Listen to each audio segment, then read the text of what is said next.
Exact pattern पर काम करता है। हम हर रोज सुबह उठते हैं, फ्रेश होते हैं, ब्रश करते हैं और अपने काम में लग जाते हैं। हम हर रोज वही काम करते हैं और फिर वापस सेम रास्ते से घर आ जाते हैं। फिर हम डेली वही इंस्टाग्राम चलाते हैं, यूट्यूब पर बकवास से न्यूज़ देखते हैं। इस तरह से ना तो हम डेली कुछ अलग कर रहे हैं और ना ही कोई अलग इन्फॉर्मेशन कंज्यूम कर रहे हैं। ऐसे में अगर आपका ब्रेन कमजोर हो गया है तो इसमें हैरानी की क्या बात है। दिमाग और हमारी बॉडी एंटी फ्रेजाइल ऑब्जेक्ट्स है। जहां फ्रेजाइल ऑब्जेक्ट्स पर प्रेशर पड़ने से वो टूट जाते हैं, वहीं एंटी फ्रेजाइल ऑब्जेक्ट्स प्रेशर झेलकर और भी स्ट्रांग बन जाते हैं। अगर आप हर रोज एक डंडा अपनी टीवी को मारोगे तो आपका टीवी टूट जाएगा क्योंकि वो फ्रेजाइल है। लेकिन अगर आप हर रोज एक डंडा खुद को मारोगे तो 1 साल के बाद आप पर वो डंडा असर ही नहीं करेगा। इसलिए इस वीडियो में मैं आपको कुछ ऐसे छोटे छोटे एक्सरसाइजेस बताने जा रहा हूँ जिसकी हेल्प से आप अपने ब्रेन को स्ट्रांग बना सकते हो। Number 1, brush your teeth with the opposite hand. हम में से ऑलमोस्ट हर कोई सुबह उठकर सबसे पहले ब्रश करता है। इसी से आपके हर दिन के पैटर्न की शुरुआत होती है। अगर आप यही पैटर्न तोड़ दो तो आपका ब्रेन ज्यादा अलर्ट हो जाएगा। वो समझ जाएगा कि आज के दिन में कुछ भी हो सकता है, इसलिए उसे और ज्यादा अलर्ट और फोकस्ड रहना है। इसके लिए अगर आप राइट हैंड से ब्रश करते हो तो लेफ्ट से ब्रश करना शुरू करो, और अगर आप लेफ्ट से करते हो तो आप राइट से करना शुरू करो। जब कुछ दिन के बाद आपको अपोजिट हैंड से ब्रश करने की आदत लग जाए तो आप फिर से स्विच करके ओरिजिनल हैंड से ब्रश करने लगो। एंड इसका एक फायदा ये भी है कि जब हम अपना राइट हैंड यूज करते हैं तो हमारा लेफ्ट साइड का ब्रेन पावरफुल होता है, और जब हम लेफ्ट हैंड यूज करते हैं तो राइट साइड वाला ब्रेन पावरफुल होता है। Number 2, switch your senses. आपको ये बात तो पता ही होगी कि ब्लाइंड लोगों का सेंस ऑफ टच बहुत स्ट्रांग होता है। अगर आपने ऋतिक रोशन की काबिल मूवी देखी है तो आपको पता होगा कि वो बंदा अंधा होकर भी कितना इंटेलिजेंट था। वो नोट्स की साइज फील करके ये बता देता था कि वो नोट 10 की है या 100 की है। उसके घर में सब कुछ एक स्पेसिफिक स्टेप की दूरी पर रखा होता था। उसके सुनने की एबिलिटी भी काफी स्ट्रांग थी। जब आपका एक सेंसरी ऑर्गन बंद हो जाता है तो आपके ब्रेन को उस सेंसरी ऑर्गन से मिलने वाली इंफॉर्मेशन प्रोसेस नहीं करनी पड़ती। उसके पास थोड़ा सा स्पेस बच जाता है जिसका यूज वो दूसरे कामों को एफिशिएंट तरीके से करने के लिए यूज करता है। अगर आप किसी काम को करते वक्त अपने कुछ सेंसरी ऑर्गन्स को ऑफ कर दो तो आप फास्ट काम कर पाओगे। फॉर एग्जाम्पल, आप कंप्यूटर पर टाइपिंग सीख सकते हो जिसमें आप बिना कीबोर्ड की तरफ देखे चीजें लिखने की कोशिश करते हो। आप बिना देखे चीजें ड्रॉ करने की कोशिश कर सकते हो। आप अपने घर वालों के चलने की स्टाइल से उन्हें आइडेंटिफाई करना सीख सकते हो। Number 3, puzzles. गेम्स आपके ब्रेन को शार्प कर सकते हैं, लेकिन यहाँ पर मल्टीपल लेवल्स वाले एडिक्टिव गेम्स की बात नहीं हो रही है। यहाँ पर कुछ सिंपल और क्लासिक गेम्स की बात हो रही है, जैसे sudoku, solitaire, chess, crossword puzzles, 2048 and visual puzzles. Chess खेलने से आपकी स्ट्रेटेजी बनाने की पावर इंक्रीज करती है। जीनियस चेस प्लेयर्स 12 से 15 मूव्स आगे की सोचते हैं। इसका मतलब यह है कि वो जानते हैं कि अगली 12 चाल में आप क्या चलोगे, वो क्या चलेंगे, और उनकी चाल देखकर आप फिर से क्या चलोगे। इस तरह से वो आपको फंसाने के लंबे प्लान्स बना पाते हैं। अगर आपकी भी इस तरह की long term thinking ability develop हो जाए तो आप भी लॉन्ग टर्म प्लान बना सकते हो और फ्यूचर में आने वाली प्रॉब्लम्स को प्रेजेंट में देखकर उनका सॉल्यूशन निकाल सकते हो। Number 4, the switching game. अब मैं आपको 3 गेम्स बताने जा रहा हूं जिनकी हेल्प से आप अपने ब्रेन को शार्प बना सकते हो। पहला है ओवी गेम। अपने लेफ्ट हैंड से ओके का साइन बनाओ और राइट से विक्ट्री का। इसके बाद आप अपने राइट से ओके का बनाओ और लेफ्ट से विक्ट्री का। इसी काम को 10 बार रिपीट करो।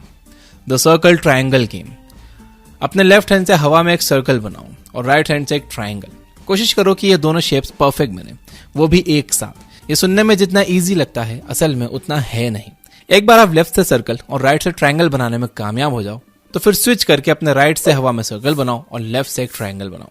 Try to write with both hands. आपको 3 इडियट्स का वायरस तो याद ही होगा। उसने अपने ब्रेन को ऐसा ट्रेन कर लिया था जिससे वो दोनों हाथ से लिख सकता था। आप भी दोनों हाथों से एक साथ लिखने की कोशिश करो। एक बार आपको दोनों हाथों से एक साथ लिखना आ जाए तो आप दोनों हाथों से कुछ ड्रॉ करने की कोशिश करो। इस वीडियो का 5th point, give up the technology. आपने कुछ वेटर्स को देखा होगा जो कस्टमर्स के ऑर्डर लेने के लिए नोट्स का यूज नहीं करते। उन्हें सारे 8 कस्टमर्स के ऑर्डर्स याद होते हैं और वो सही टेबल पर सही ऑर्डर पहुंचाते हैं। लेकिन हम में से बहुत से लोग छोटे छोटे काम के लिए भी टेक्नोलॉजी का यूज करते हैं। हम 17 को 34 से मल्टीप्लाई करने के लिए भी कैलकुलेटर का यूज करते हैं। शॉपिंग लिस्ट की चीजों को याद करने के बजाय उन्हें अपने फोन में सेव करके रखते हैं।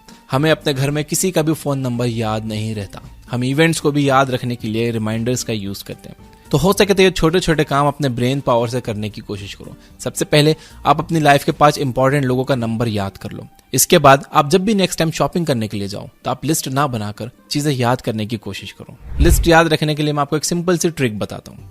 हर लिस्ट के आइटम्स को कुछ कैटेगरीज में बांट दो। फॉर एग्जाम्पल, क्लीनिंग प्रोडक्ट्स में डिटर्जेंट, कपड़े और बर्तन धोने का साबुन, शैम्पू, नहाने का साबुन, हैंड वॉश और स्क्रबर जैसी चीजें आ जाएंगी। खाने के सामान में शुगर, सॉल्ट, ड्राई फ्रूट्स और मसाले आ जाएंगे। इस तरह से आपकी जो भी लिस्ट है उनके आइटम्स को कैटेगरी में रखकर इंडिविजुअल आइटम्स को याद रखने के बजाय उन कैटेगरीज के आइटम्स को याद कर लो। सिमिलरली अगर आपको नंबर्स याद करने हैं तो उन्हें भी छोटे छोटे ग्रुप्स में याद रखो। 9876543210 की तरह याद न करके आप 9876543210 की तरह याद कीजिए। यह टेक्निक आप किसी भी लंबी चीज को याद करने के लिए इस्तेमाल कर सकते हो। उन्हें छोटे छोटे ग्रुप्स में बांट दो और फिर उन ग्रुप्स को याद कर लो। Number 6, do something different. जैसा कि मैंने वीडियो के शुरू में कहा, हम एक सेट पैटर्न पर ऑपरेट कर रहे हैं। हम हर रोज वही सेम काम करते हैं। अगर आप दिन की शुरुआत अपोजिट हाथ से ब्रश करने से करोगे तो आपका ब्रेन पूरे दिन के लिए अलर्ट रहेगा। लेकिन आपको यहाँ पर रुकने की जरूरत नहीं है। आप दूसरी जगहों पर भी कुछ डिफरेंट ट्राई कर सकते हो। फॉर एग्जाम्पल, आप काम पर जाने के लिए एक डिफरेंट रास्ता चुन सकते हो। आप नेक्स्ट टाइम अपने फेवरेट रेस्टोरेंट न जाने के बजाय कोई नया रेस्टोरेंट ट्राई कर सकते हो। आप कपड़े खरीदते वक्त दुकान वाले से कुछ डिस्काउंट मांग सकते हो।